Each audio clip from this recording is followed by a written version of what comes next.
ছাত্র নয়, নিজের সন্তানের মতো ব্যস্ত অহল্যাবাই রাস্তায় দাঁড়িয়ে পড়ুয়াদের নিরাপদে পার করালেন কতুলপুর উচ্চ বিদ্যালয়ের। এ এক ভিন্ন রকম ছবি, যা আর কোনো উচ্চ বিদ্যালয়ের সঙ্গে সহজে তুলনাই করা যায় না। ব্যস্ত আরামবাগ বিষ্ণুপুর অহল্যাবাই রাস্তায় দাঁড়িয়ে নিজ হাতে ছাত্রছাত্রীদের নিরাপদে রাস্তা পার করাচ্ছেন কতুলপুর উচ্চ বিদ্যালয়ের প্রধান শিক্ষক ডক্টর প্রসেনজিৎ সরকার।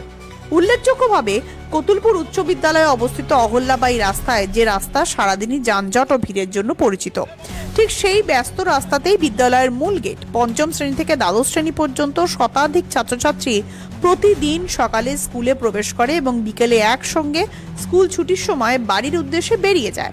এই সময়টিকেই বিশেষ গুরুত্ব দিয়ে প্রতিদিন বিদ্যালয়ের প্রধান শিক্ষক ডক্টর প্রসেনজিৎ সরকার নিজে এসে দাঁড়িয়ে যান রাস্তায়। কতুলপুর ও জয়পুর ট্রাফিক পুলিশের পক্ষ থেকে পুলিশি নিরাপত্তা থাকলেও ক্ষণিকের জন্য তিনি নিজের দায়িত্ব এড়িয়ে যান না। স্কুলের গেট খোলার আগেই তিনি রাস্তায় উপস্থিত থাকেন এবং যানবাহন নিয়ন্ত্রণ করে একের পর এক ছাত্রছাত্রীকে নিরাপদে রাস্তা পার করান। চেয়ারে বসে নির্দেশ দেওয়া নয়, নিজে রাস্তায় নেমে নিজের সন্তানের মতো করেই তিনি দেখেন যেন কোনো ছাত্র বা ছাত্রী কোনো রকম অসুবিধায় না পড়ে। তার এই মানবিক ও দায়িত্বশীল আচরণ ইতিমধ্যেই এলাকাবাসী ও অভিভাবকদের মন জয় করেছে। শিক্ষাতে শুধু পাঠ্যপুস্তকের মধ্যে সীমাবদ্ধ নয়, তার বাস্তব উদাহরণ হয়ে উঠেছেন কতুলপুর উচ্চ বিদ্যালয়ের প্রধান শিক্ষক ডক্টর প্রসেনজিৎ সরকার।